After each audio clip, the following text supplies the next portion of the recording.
I would like to thank His Excellency Mr. Antonio Brack-Egg for his statement. It gives me great pleasure to welcome to the conference His Excellency Mr. Ganesh Shah, Minister of Environment, Science and Technology of Nepal.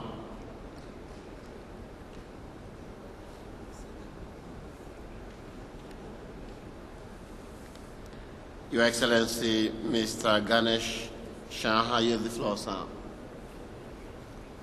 Mr. President, Honorable Ministers, Excellencies, distinguished delegates, ladies and gentlemen.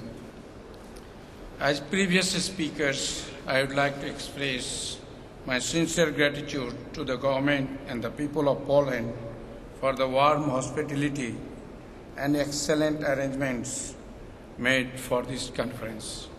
I would like to appreciate the excellent works of the Secretariat to make this conference a great success.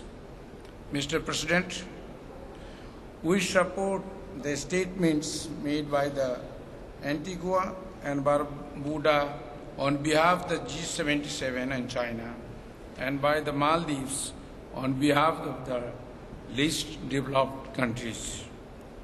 In the recent years, Nepal is experiencing visible impacts of the climate change on agriculture, biodiversity, health, tourism, and water resources sector.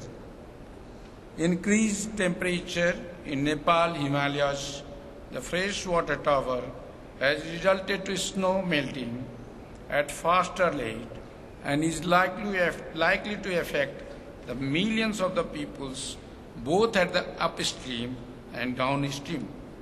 It is greatly affecting the livelihood of the poor people, although they are not responsible for greenhouse emission.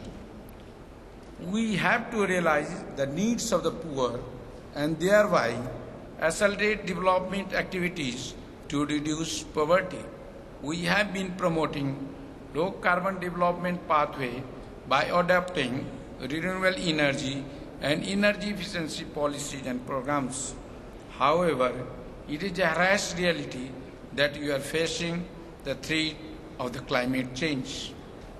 Mr. President, Nepal's experience with community forestry management demonstrates a clear mechanism for the generation of the carbon credit at the local level.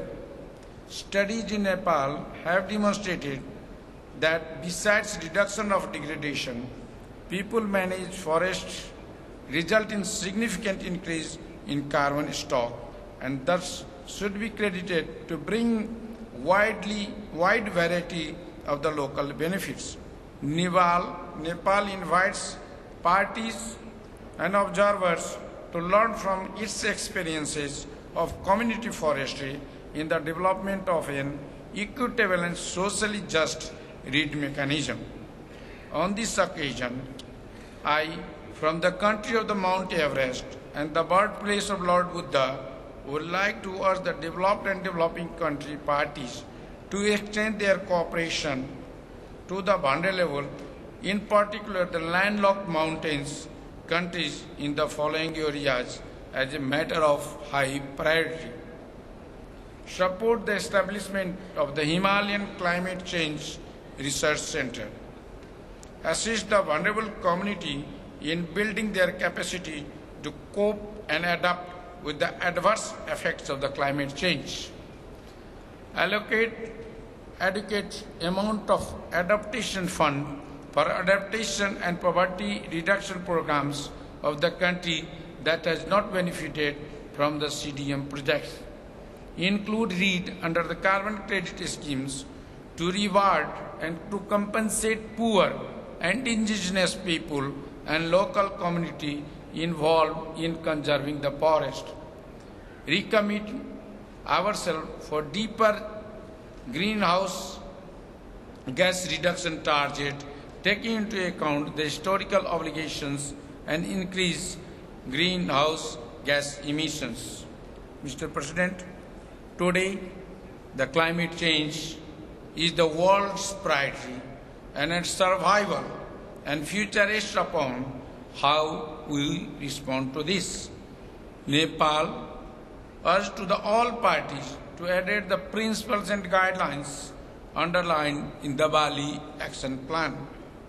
Furthermore, we feel an urgent need of global partnership to address the effects of the climate change in the most vulnerable countries and extend cooperation from our development partners to meet the growing demands for infrastructure and socio-economic development. I thank you very much, Mr. President, and wish a great success to this conference. Thank you.